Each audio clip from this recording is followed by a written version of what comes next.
Welcome, everyone, to Partner Up with Amy Carroll. As a communication coach, trainer, speaker, and author, I'm delighted to be your host and excited to bring you insights and ideas to help you solve your communication conundrums. This is the 63rd episode of my show, Partner Up with Amy Carroll. If you want to find out more about me, what the show's about, feel free to listen to previous episodes on my website, carrollcoaching.com, or go directly to the voiceamerica.com business channel. Be sure to download the app or just tune in using your favorite podcast app. If you missed last week's show, I interviewed Misha Rubin, who's a teacher and entrepreneur who offers transformational programs designed to help people discover meaningful careers that work for their lives. And today, my guest is returning for the second time, Dr. Heather Cairns-Lee. Welcome, Heather. Thank you so much, Amy. I'm delighted to be back. Yes, me too. Now, listeners, I had the pleasure of speaking with Heather on my 24th episode of Partner Up with Amy Carroll back in February. We discussed the power of metaphors, how to spot them, how they impact our thinking and behaviors for better or for worse, and how leaders can use their own metaphors to inspire their people. So be sure to check out that episode on February 12th. And for those of you tuning in for the first time, let me tell you a bit about Heather. And trust me, she enjoys multiple roles. One, as an adjunct professor of leadership at IMD Business School in Switzerland. She's also a visiting fellow at the University of Surrey in the UK, an advisory board member of the School of Management in Fribourg, Switzerland, and president of Business Professional Women, which is part of the world's original and largest professional women's network. Now, something I appreciate about Heather is that she enjoys crafting her life into these diverse roles while continuing to learn and to grow with new challenges. And something else I appreciate is that Heather focuses her energy on inclusive, respectful communication, creativity, fulfillment, and joy, many of qualities of life that I also appreciate. She's originally from the UK. If you haven't picked that up from her gorgeous accent already. She's traveled extensively, now lives in Switzerland, spends time with her husband, two amazing daughters. And trust me, when I say amazing, I am not underestimating these young women. Also, her fabulous garden and having great conversations, all of which I can say I have benefited from. Thank you, Amy. That's such a wonderful and generous introduction. Absolutely. And listeners, as a thought leader and practitioner of clean language, Heather's going to help us understand what it is and why it's important. So Heather, shall we jump in? Absolutely. Let's go. Okay. So yeah, let's have you start with explaining what clean language is and how it was first developed. Yeah, so clean language, of course, often it raises a titter, a little laughter. Is it the opposite of dirty language? No. Let's just get that off the table. And in some ways, actually, it's true. It is the opposite of dirty language, but let me explain what I mean by that. So clean language is a way of asking questions, so very simple questions and in a specific manner. So in a nutshell, that is what clean language is. Asking specific questions in a specific manner. Absolutely. Okay. And it is deceptively simple to when you look at it on the surface, and yet it can have profound impact and results when used with care with people. How it was developed, you asked me that. Well, there was a psychologist coming from New Zealand called David Grove, and he worked with, as a psychologist, he worked with trauma patients, and he realized that when people described their situations, they often did so using metaphor. Mm-hmm. Now, you'll remember, Amy, that whenever we're talking about anything that's abstract or complicated, we'll often revert to metaphor, because metaphor is how our brain makes sense of the world, and therefore it's how we think, and it's therefore logical that the words that come out of our mouth are often metaphor. Mm-hmm. Now, if you think about how psychologists often work, they may well listen to people and then provide some interpretation. What was different about David Grove is that he realized that by staying really faithful to the metaphors of the people he was working with, and by asking very simple questions directed at those metaphors, directed at the exact words that people used. It directed attention, if you like to use a metaphor, it shone light on their inner world. And exploring that more carefully, they were able to get all sorts of interesting insights and find resolution more quickly than through using other means. Fascinating. Now, to put you on the spot here, you may or may not have an example, though I'm always enjoy hearing examples of how it's applied. Does David offer, or do you have something from his work that you could share with us? Yeah, so it's a great question. So David Grove very sadly suddenly died in 2008. And David was a fascinating man. He was a constant innovator. He was always experimenting with different approaches and very much in the experiential domain of learning for life. And he has left a legacy of one book that was written by somebody who said, hey, we've got to really write some of this stuff down and understand how to use it. And actually, you'll see behind me here, there's a book called Metaphors in Mind. And this was written by two psychotherapists from the UK, James Lawley and Penny Tompkins. And James and Penny, along with others at the time who really worked with David in this very experiential way, they have actually helped to codify what it was about clean language that was special and to put it down in a format that is readily available and has translated it from the therapeutic world to all sorts of different domains. So what was interesting is that James and Penny were originally trained in NLP, so neuro-linguistic programming, and they were interested in modeling how David worked. And so they really found what were the things that he did that worked super well, and how could that be perhaps replicated by other people. And so they have this book and an incredible website I'll give you some details about later, where there's a whole ton of amazing and freely available resources to look at. And, I think it would be a good moment for us to do a bit of a recap on metaphors, even though you and I had an entire delicious discussion about them. For listeners that are tuning in now, how would you describe that in more detail for them to capture the concepts? Yeah, absolutely. So metaphor, do we remember from metaphor from school days? It's really when we talk about one thing in terms of another. So if I want to say Amy is great, I can say that, but it will be quite normal for me to say Amy for me is a ray of sunshine, because you bring joy and vivacity to life, and so the sunshine, of course, is a metaphor. And metaphors are so common. Do you remember, Amy, how many metaphors we use a minute? I'm putting you on the spot. 6. Yay! I was so shocked by that yes, I remember. One of my PhD supervisors, Paul Tosi, he did some research to really look at this, and yes, they established that we as human beings, ordinary human beings, we use up to 6 metaphors a minute. So we may not notice we're using them, right?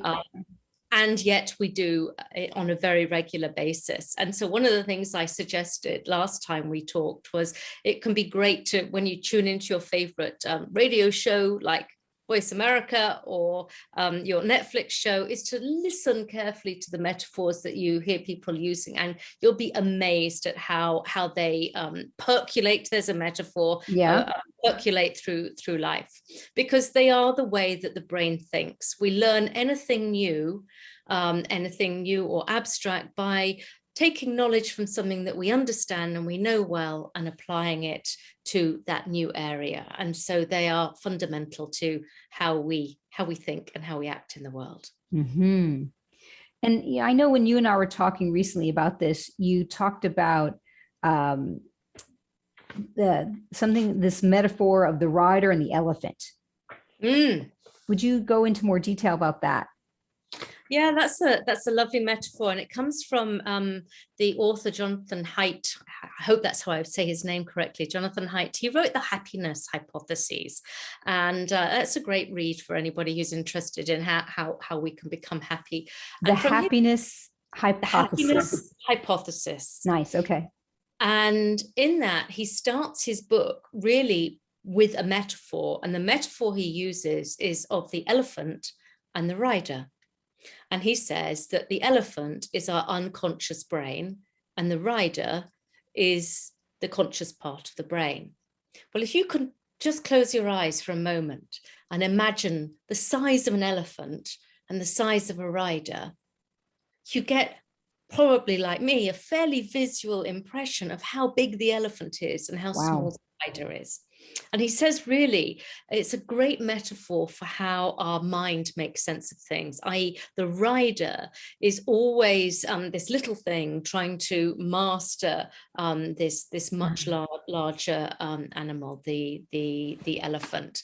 And that's an interesting metaphor for how prevalent metaphor is actually in our minds and in our lives. That makes sense to you? Yeah. And what is coming out is that the unconscious mind is just so much more, has so much more influence and power over us than we can imagine. And that it can also override the conscious mind a lot of the time if it so desires. Absolutely. Yes, that's correct. And of course, because it's so prevalent and so large, we often use words in ways in which we're not so conscious of them. So it's a great reminder to be perhaps more attentive to the ways in which we are using words and language. Because the clean language is helping us to unveil. I just made up a word. Unveil what's happening in the unconscious mind. Yes. Yeah. Okay. Very good. So that's one example. Why else is clean language useful? What are some reasons? So clean language is useful for a number of reasons. I think the first and foremost is that we all see the world differently. You and I are both wearing our glasses, yet we all wear lenses through which we see the world. And so we will all see the world differently. And yet we often assume that we see the world in the same way. And yes. Does that make sense? Oh my gosh. And it gets me in trouble so much, that assumption. Yeah. I think, and it gets many people into trouble very often, is that, so I could say you and I might have an assumption that we see things in a similar way. We're in a similar line of work. We're both quite little ladies. We both have a focus on communication. There's a number of overlaps. And so it's very easy for me to then perhaps assume that we see the world differently, yet we don't. And so clean language is a way of really inquiring into the different ways that we see the world. So another way I would say it assumes the uniqueness of each brain.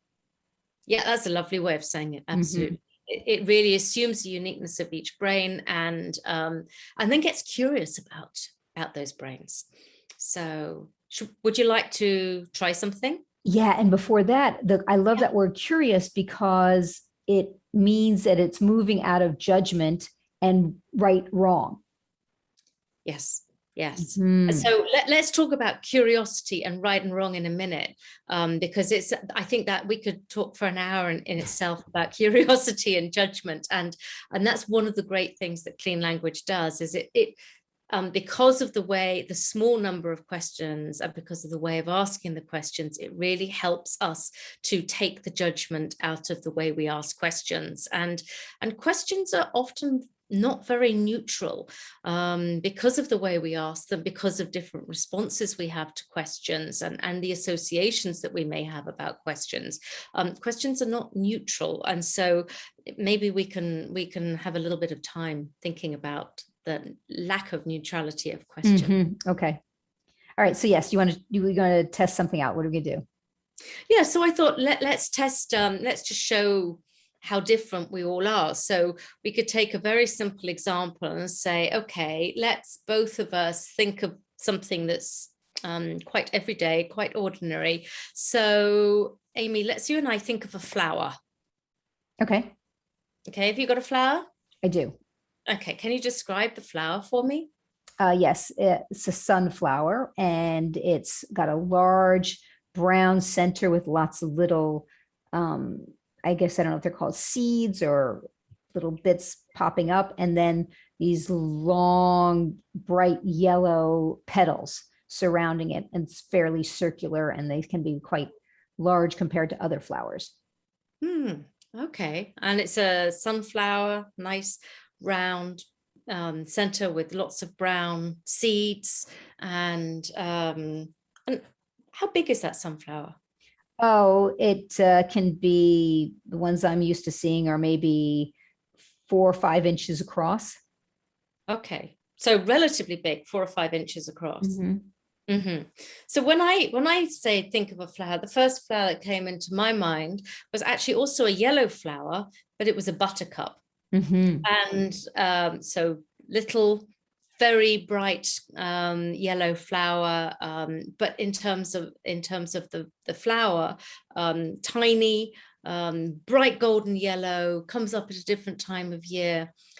Why am I asking us that question? Because if I said, let's talk about flowers, we both get that image in our head of thinking of a flower, and then we continue with the conversation.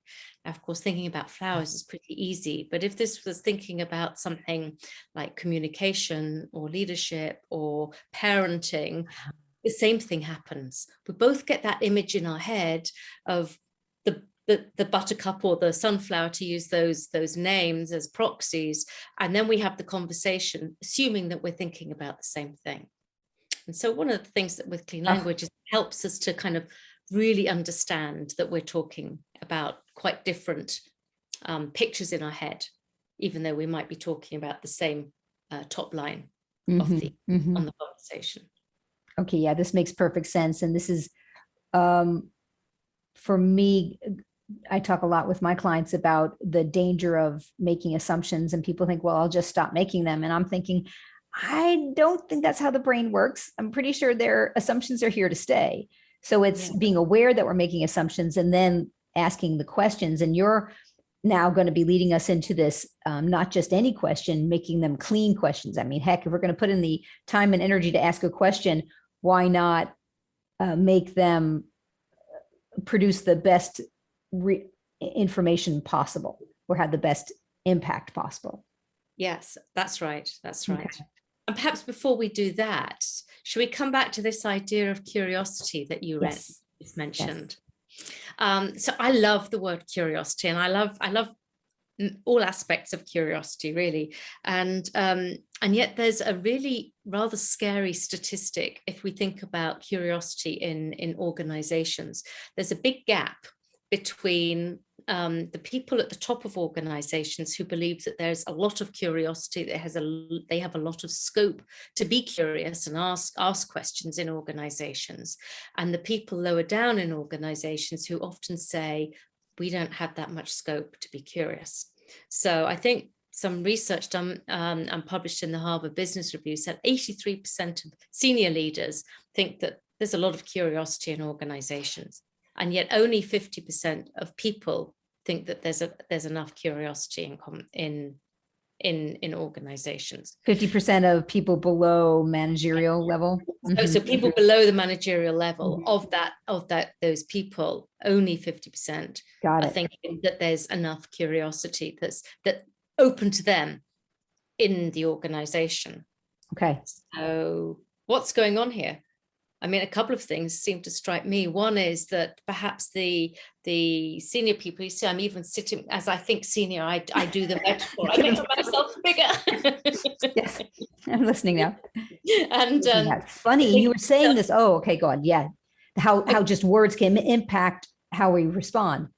Right. So I say senior, and I lift my chest up, and I sit up to make myself even taller than my normal 5-foot average. And so they give themselves permission to ask questions, and yet people lower down in the organization are not feeling they have the same permission to be curious and ask questions and challenge the status quo, because that's the other thing about curiosity.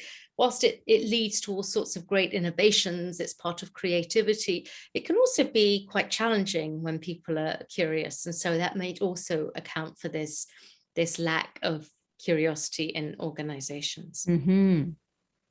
Wow. And So then one other go fascinating ahead. thing about curiosity is it's actually the skill that underlines us learning all sorts of competencies as we take up leadership roles in organizations. So it's really important. So if there's a gap, it's pretty vital. And I think that has a lot to do with the way that people are asking questions. You know, I spaced out for a second when you said that. Can you say that again? Yeah. All honesty, moment of truth.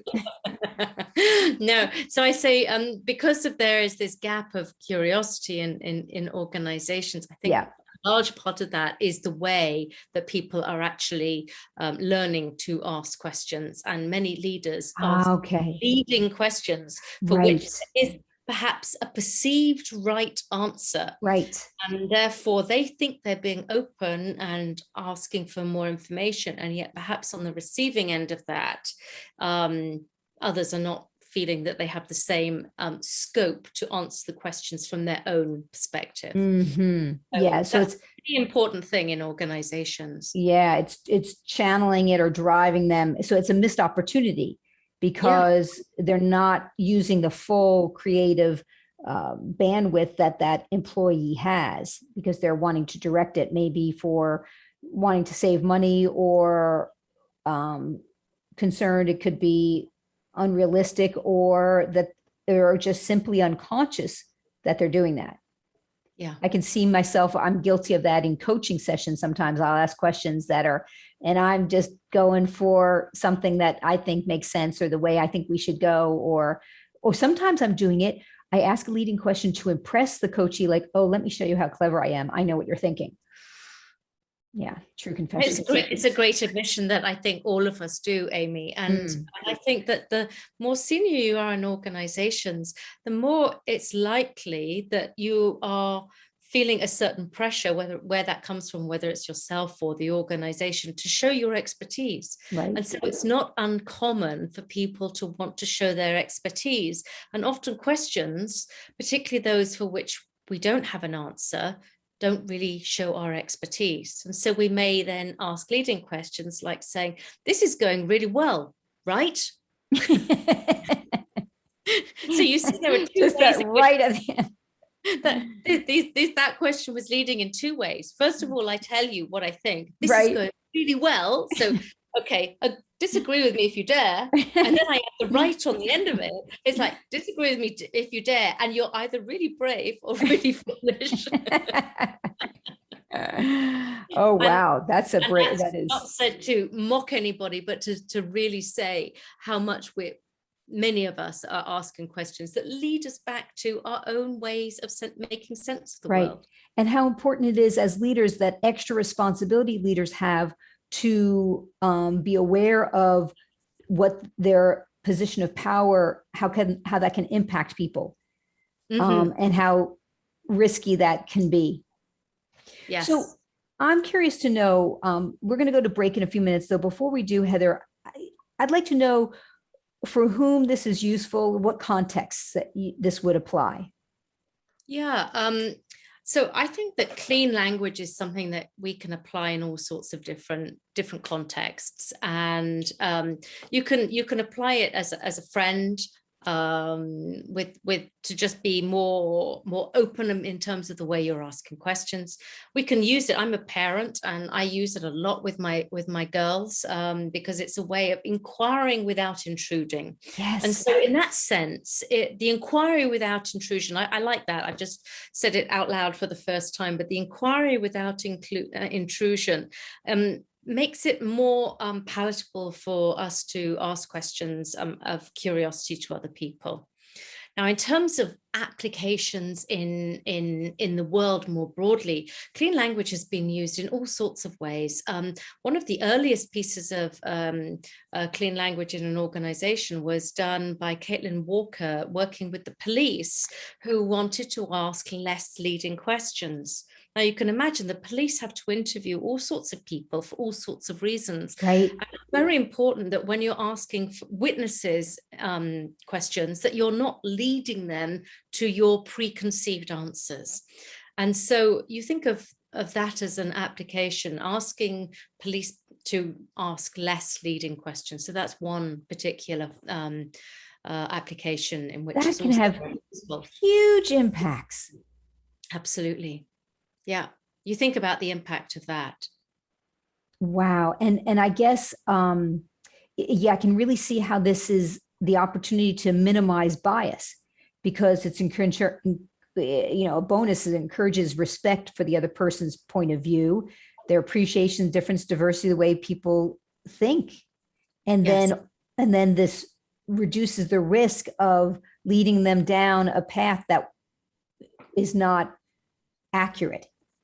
Yeah, that's very true. And there's a lot of work that's been done using clean language with people who are neurodiverse. So people who are neurodiverse think and perceive the ways in the world in different ways. And there's a lovely organization in the UK called Genius Within, run by Nancy Doyle. And she has done a lot of work in clean language. And they use this as a way of inquiring into the experience of people whose mindsets are perhaps a little different from what other people might say is normal. So right. With neurodiversity, it's used in schools and education, it's used in health settings, and it's been used in academia as well in terms of research.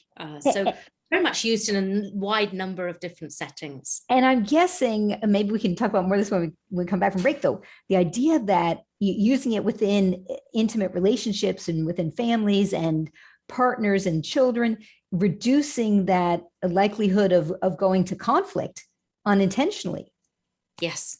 Yeah, that's absolutely true. That it's a great way of trying to move away from conflict. So there's let's talk about the book after the break. But one of the chapter authors in our book has used clean language enormously in conflict situations, in very, very difficult conflict situations. Wow. Okay. All right, good. Okay. So listeners, we're going to take a break now. And when we come back, we're going to be talking more about this clean language. Though in the meantime, if you want to find out more about Heather, you can connect with her directly on LinkedIn. And I'm going to spell out her first and family name. Heather is Heather and then CAIRNS-LEE. Her book that she's contributed to is called Clean Language Interviewing, coming out next year. We'll talk more about that later. Now, listeners, if you're ready to take your superhero partner powers into the next decade, you can join me online for my Leadership Presence course. You'll find out more details on my website, carrollcoaching.com. Stay tuned. You're listening to Partner Up with Amy Carroll on the Voice America Business Channel. Welcome back. My guest today is Dr. Heather Cairns-Lee.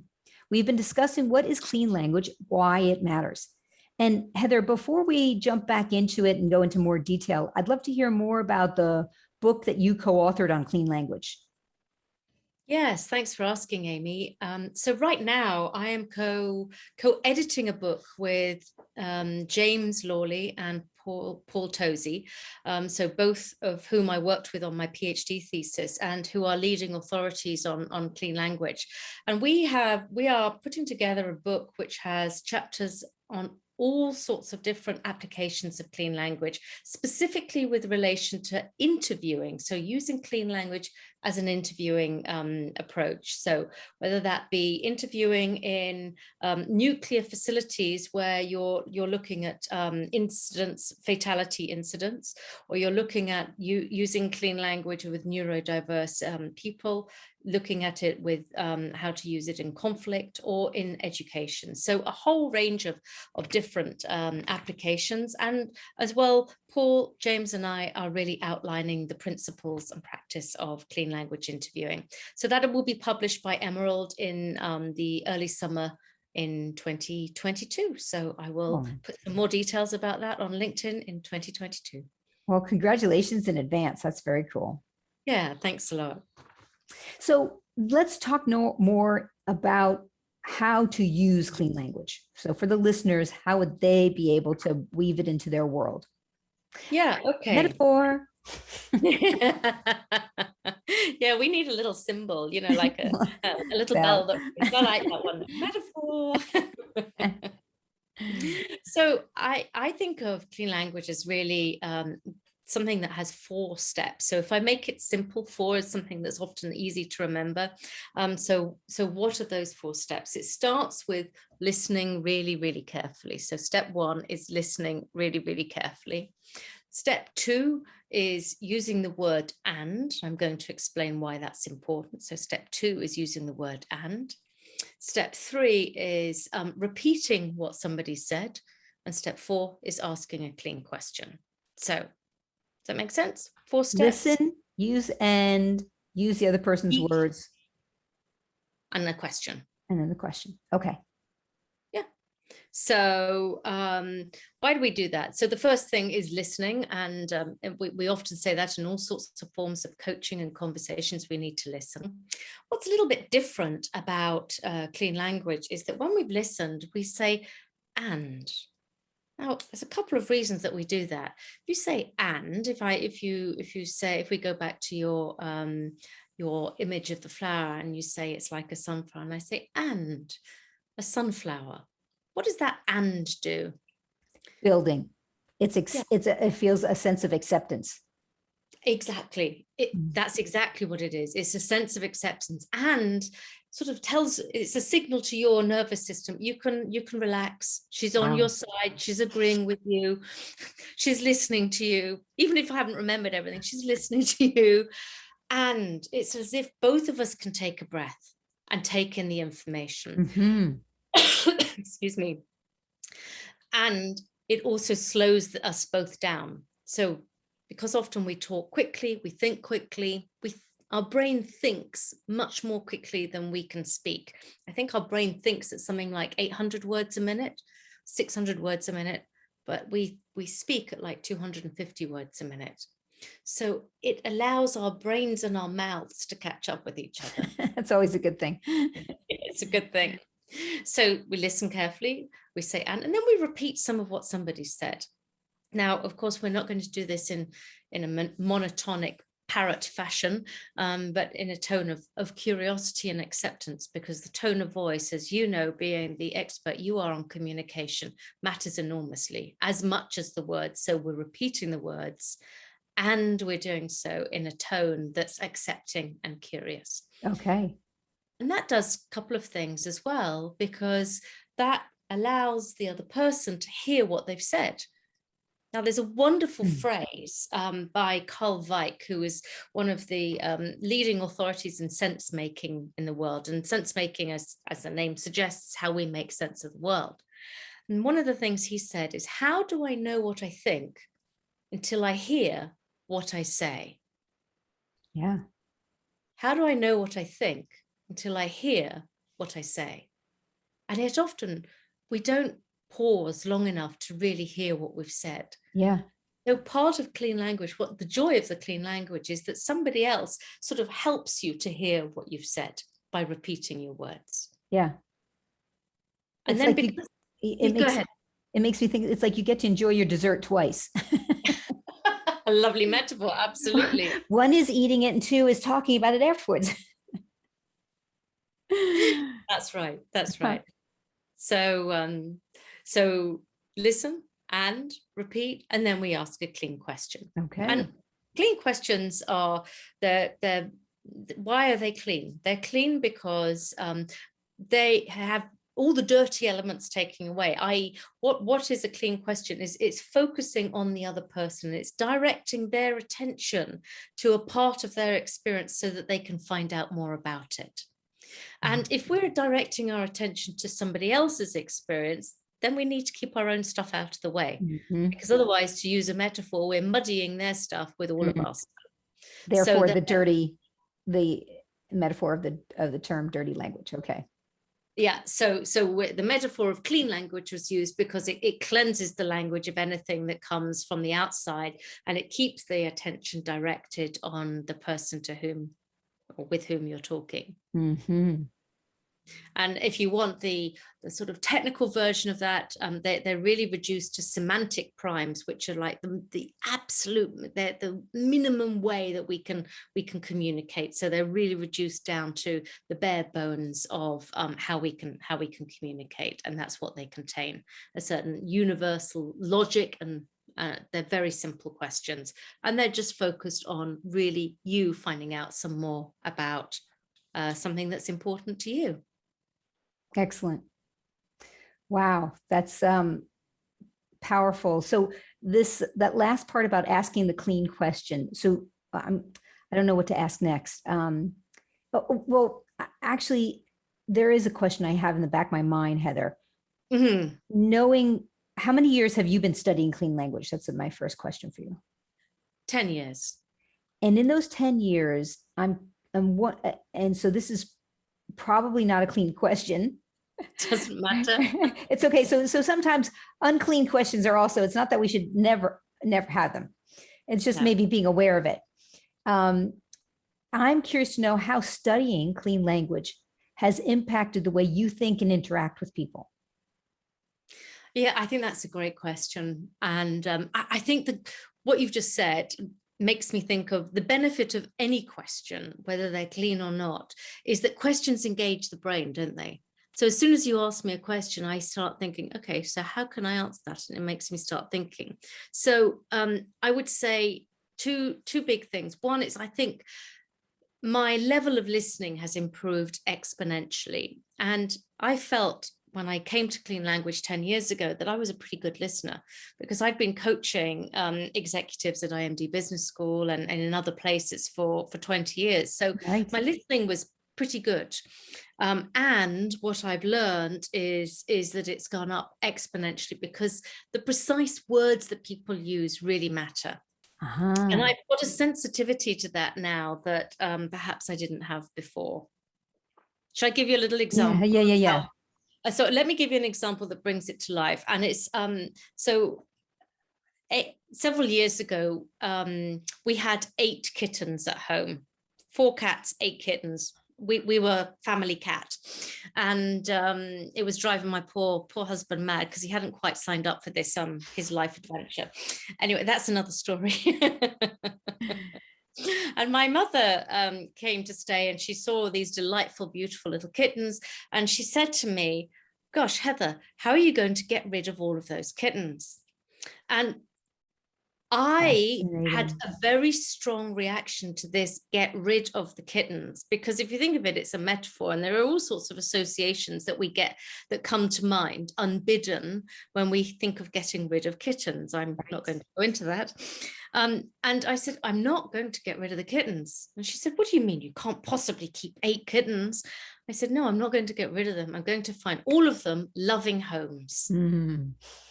And so, and I did, and the story has a happy ending. So in many ways, that's great. And it's an example that really stays with me, because that word was such a trigger. And I had to really kind of manage and translate that into, no, I'm not going to get rid of them. I'm actually going to find them loving homes. And so that's the power of words, that they can really trigger strong reactions in people. Yeah. Oh, absolutely. And then the other way that studying this has made a big difference is I'm particularly interested in how questions can be leading.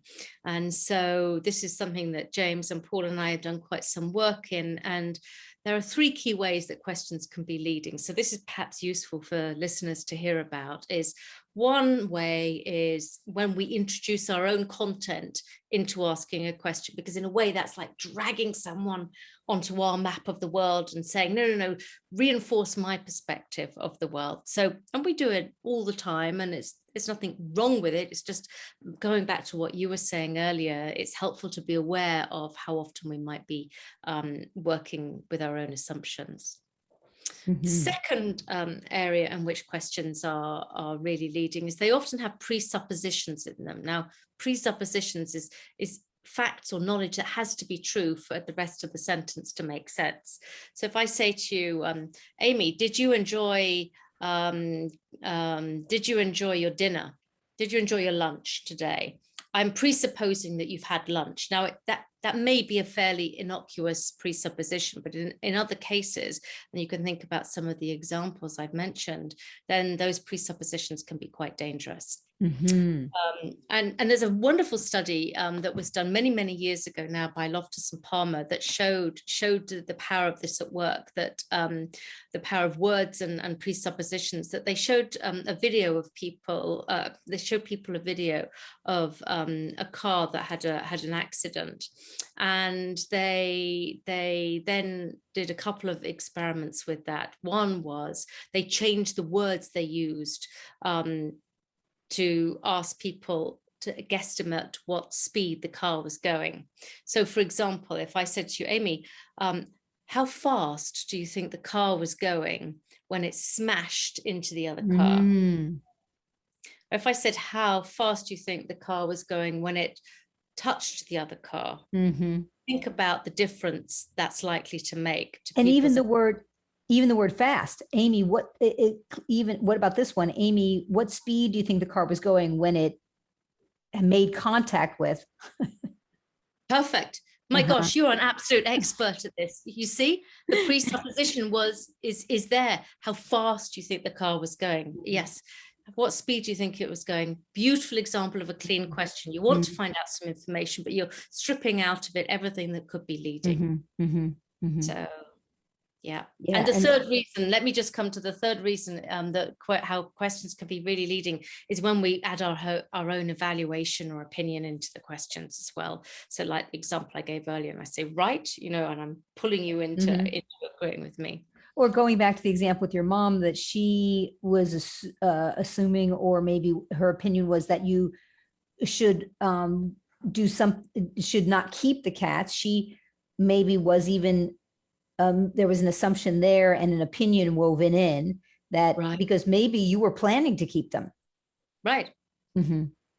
Yeah. You see, you're super, super hot on this subject, Amy. Thank goodness, man. Okay, so you talk about the percentage of questions. I'm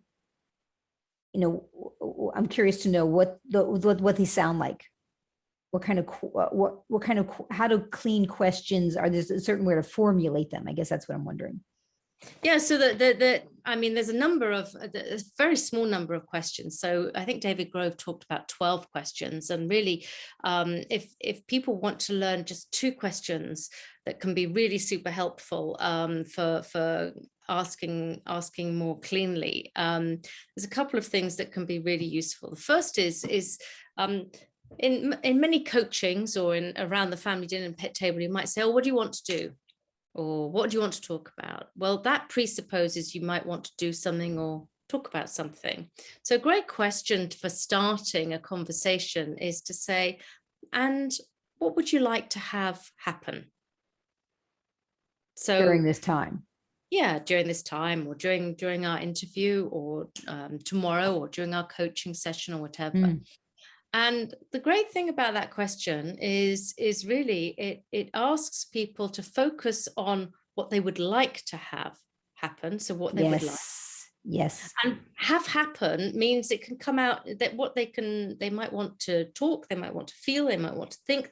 So it's not presupposing that they want to feel about something or think about something. So it offers them a very broad way of answering that particular question. And so let me see if I got it right. And what would you like to have happen? And what would you like to have happen during this time? Mm-hmm. Yeah. So that's a great way for starting conversations. And then another, maybe something that we could try together is to think about using clean language to find out more about something that you're particularly good at. So, for example, if we were to ask you, something about improv, which I know is a subject close to your heart. Yes, always happy to talk about improv. And you wanted to find out what you're like when you're at your best doing improv, I could ask you, so Amy, and when you're doing improv at your best, that's like what? So should we try a little demo? And then I'm just going to ask 2 questions, and they're clean language questions. We can weave them into most parts of conversation, and you'll hear them. Is there anything else about, and what kind of? and we'll just see where that goes, and then we can talk about those questions. Okay, great. Yeah.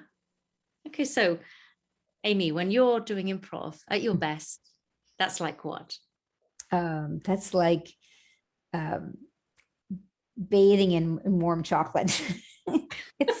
it's just, it's just delicious, and it's easy, and it's fun, and it's comfortable, and it tastes good. Wow. Enjoy it whenever I want. And improv for you. So let me demo what we would do. Remember, so I'm listening very carefully, and improv for you is like bathing in warm chocolate, and it's tasty and it's delicious. And is there anything else in that bathing in warm chocolate? It feels safe and easy, and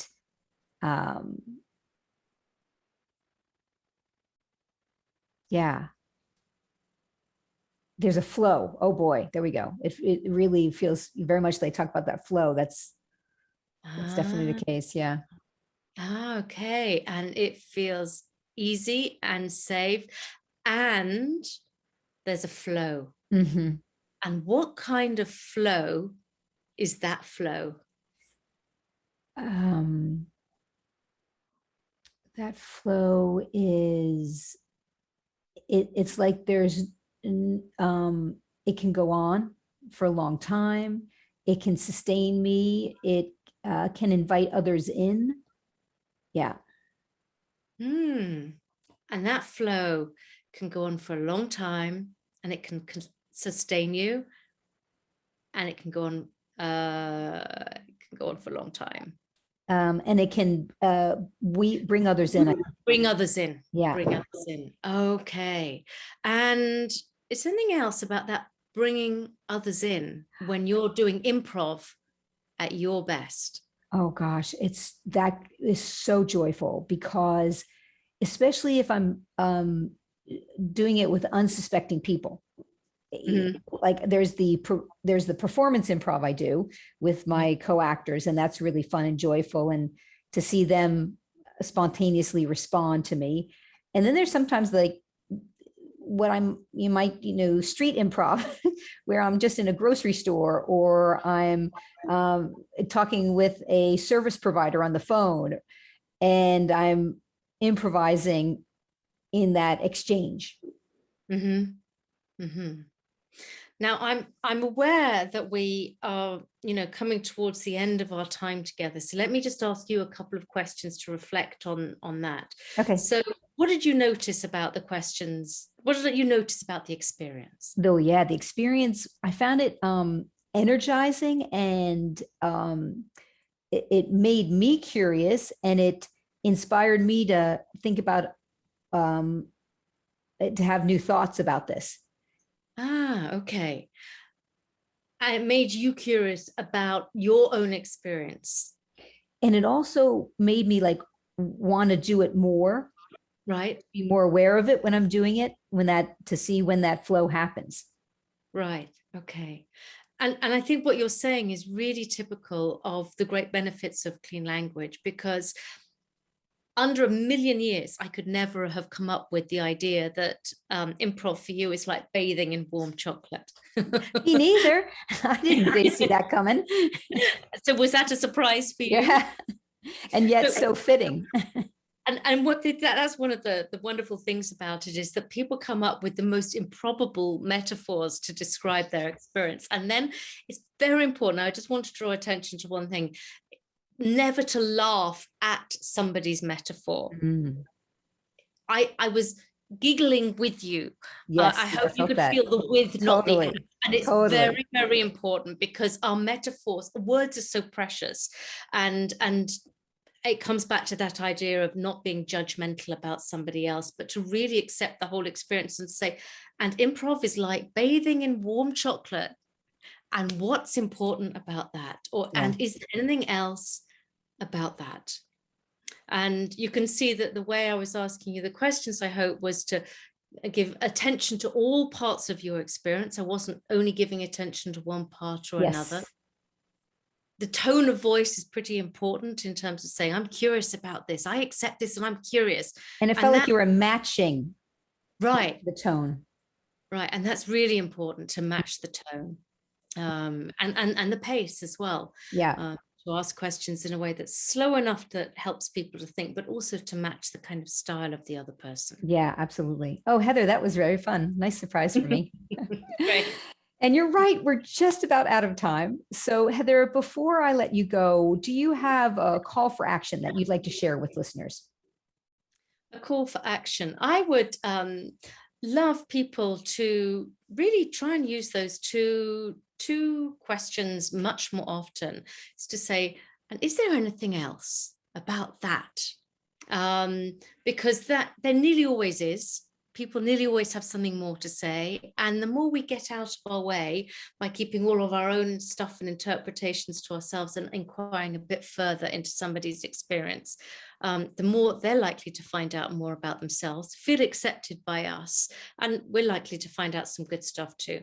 Yeah, great. And maybe what was one of those books that you would recommend? The one. Yeah, I would thoroughly recommend, Clean Language, Revealing Metaphors and Opening Minds is a very good beginning guide to clean language. But I would suggest Metaphors in Mind by James Lawley and Penny Tompkins, and their site in the UK, Clean Language. If you just Google Clean Language UK, then you will get to their site, and there's a huge amount of resources that are there and available. Wonderful. Okay, great. And listeners, my call for action for you is to send me your communication conundrums, clashes, challenges, mishaps, and blunders, and your successes. You can do that via email or through my social media. I'll read them, I'll discuss them on future shows and make suggestions. And you can reach me at my email, amy@carrollcoaching.com. That's 2 R's, 2 L's. You can reach Heather again on LinkedIn, Heather Cairns-Lee, CAIRNES-LEE. Be sure to switch on, tune in, listen up, and be inspired next week for another episode of Partner Up with Amy Carroll.